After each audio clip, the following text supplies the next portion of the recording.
₹1000 का 1000 में top helmet आता है। इसलिए ISI मार्क का स्ट्रॉन्ग हेलमेट पहने और हेलमेट पहनने के बाद फीता जरूर बांधे, स्टेप लगाए, वरना उसकी सुरक्षा का कोई औचित्य नहीं है। तीसरा जो सबसे बड़ा कारण है वो है अपनी ओवर स्पीडिंग। और ओवर स्पीडिंग आज अब सबसे, वैसे एक्सीडेंट डेथ के देखिए तो सबसे ज्यादा है। 2024 के अंदर एक साल में जो ओवर स्पीडिंग गाड़ियां चली उसमें 71,000 लोगों की मौत हुई। सबसे मेन कारण ओवर स्पीडिंग है। और एक मारवाड़ी में भी कहता है ना कि धीरे धीरे चलेंगे तो बार बार मिलेंगे, बहुत तेज चलेंगे हरिद्वार ही मिलेंगे। दुर्घटना से देर भली तेज गति जीवन की सती। ये साथियों जल्दबाजी कोई काम की नहीं है।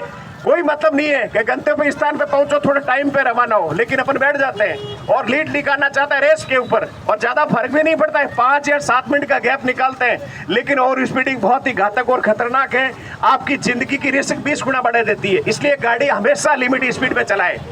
चौथा कारण है रॉन्ग साइड कभी नहीं चले, कभी भी जिंदगी रॉन्ग हो सकती है। पांचवा कारण, अपन शहर के अंदर आप गाड़ी चलाते हैं तो रेड लाइट जंप नहीं करें। कोई मतलब नहीं आप जेब्रा क्रॉसिंग से पीछे सफेद स्टॉप लाइन पे रुके, 60 सेकंड 70 सेकंड जो भी है आप बिल्कुल रुके। ये 3 बत्तियां हैं, लाल बत्ती, पीली बत्ती, हरी बत्ती, इनकी प्रॉपर पालना करें। और अगर 3 बत्तियों की पालना नहीं करें तो चौथी एक अगरबत्ती हो जाती है। वो सब आपको विदित है, इसलिए कोई ऐसा कदम नहीं उठाए। एक्सीडेंट खतरनाक होता है चौराहे पर, जिसकी आप कल्पना भी नहीं कर सकते।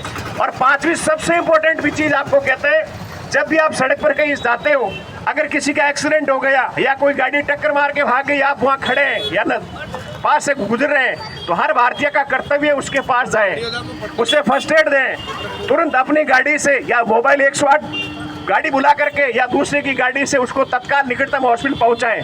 लेकिन लोग रुकते हैं, भीड़ इकट्ठी होती है, फोटो खींचते हैं, वीडियो बनाते हैं, लेकिन उसकी हेल्प करने में और हॉस्पिटल पहुंचाने में बहुत ही कम लोग पहल करते हैं। इसका कारण क्या है? उनके दिमाग में नेगेटिविटी है कि मेरी गाड़ी बहुत ज्यादा ब्लीडिंग हो गई, खून बह रहा, मेरी गाड़ी गंदी हो जाएगी, या पुलिस केस होगा, वे थाने का चक्कर काटना पड़ेगा, कोर्ट का पेशियां पड़ेगी। ऐसा कोई बात नहीं है।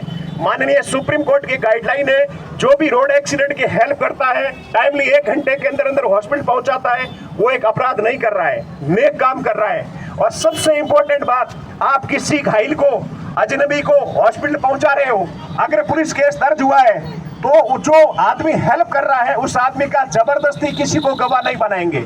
अगर उसकी सहमति है तो ही आपको पुलिस विटनेस या गवाह बनाएगी, बाकी आपको जबरदस्त गवाह नहीं बनाएगी। लेकिन आपका कर्तव्य है कि आपको उसकी हेल्प करना और हॉस्पिटल पहुंचाना बहुत जरूरी है। अपने राजस्थान के अंदर एक योजना है, मुख्यमंत्री आयुष्मान जीवन रक्षा योजना। इस योजना के अंदर कोई भी अजनबी किसी घायल को तत्काल 1 घंटे के अंदर हॉस्पिटल पहुंचाता है, उसे सरकार प्रोत्साहन के रूप में एक सर्टिफिकेट देती है। और अगर सीरियस गंभीर घायल है और उसे आपने तत्काल हॉस्पिटल पहुंचा दिया तो सरकार सर्टिफिकेट भी देती है और साथ में 10,000 का इनाम भी देती है। लेकिन इस योजना का लोगों को पता तक नहीं है। आपसे अनुरोध है, इस योजना का प्रचार प्रसार करें और घायल की तत्काल मदद करें।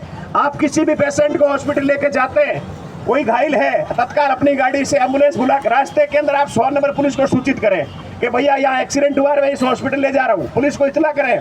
उस घायल की जेब के अंदर कोई आइडेंटिटी कार्ड या घर के नंबर है, वो नंबर आप बिल्कुल घर वालों को बताएं, आप उस व्यक्ति को भर्ती कराएं। ट्रीटमेंट शुरू हो गया, परिजन भी आ जाएंगे, आप जा सकते हैं। लेकिन सबसे इंपॉर्टेंट बात है, ट्रीटमेंट शुरू होने के बाद आप जा सकते हैं, लेकिन जाने से पहले अपनी मददगार वाला सरकार की मुख्यमंत्री आयुष्मान जीवन रक्षा योजना का 10,000 का इनाम है, वो आप जरूर लें। उसके लिए आप जिस हॉस्पिटल में जाते हो उस हॉस्पिटल का जो मेन HOD होता है उस कार्यालय में जाइए, या फिर जो सरकारी बड़े हॉस्पिटल इमरजेंसी के इंचार्ज के पास जाइए, या जो अपने ट्रॉमा सेंटर है, ट्रॉमा सेंटर के इंचार्ज के पास जाइए, सर मेरा गुड सैमरिटन अच्छे मददगार वाला फॉर्म भरना है। 100% आपका फॉर्म भरेंगे, नॉर्मल सा फॉर्म है, उसमें ज्यादा सूचना हेल्प करने वाले की होती है।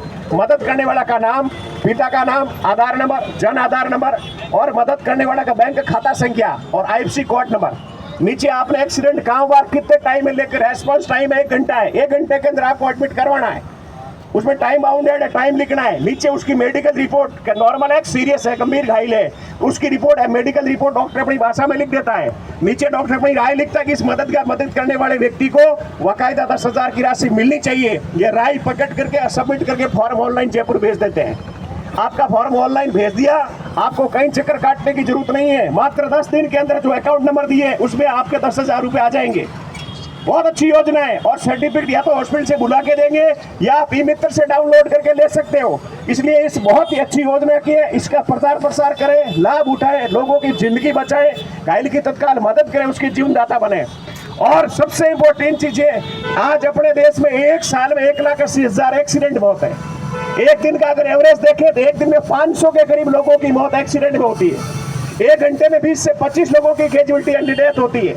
और हर 3 मिनट से भी कम समय में हिंदुस्तानी अपनी जान गंवा रहा है। साथियों, जरा विचार करें, मनन करें, चिंतन करें, अपने लिए, अपनों के लिए, अपने परिवार के लिए, सूर्यनगरी वासियों के लिए, प्रदेश और देश में एक्सीडेंट कम करने के लिए जरा विचार करें, सारे नियम फॉलो करें। और एक्सीडेंट का सबसे बड़ा कारण है मानवीय कारण है, मानव की गलती, लापरवाही, नियमों की अनदेखी और जल्दबाजी।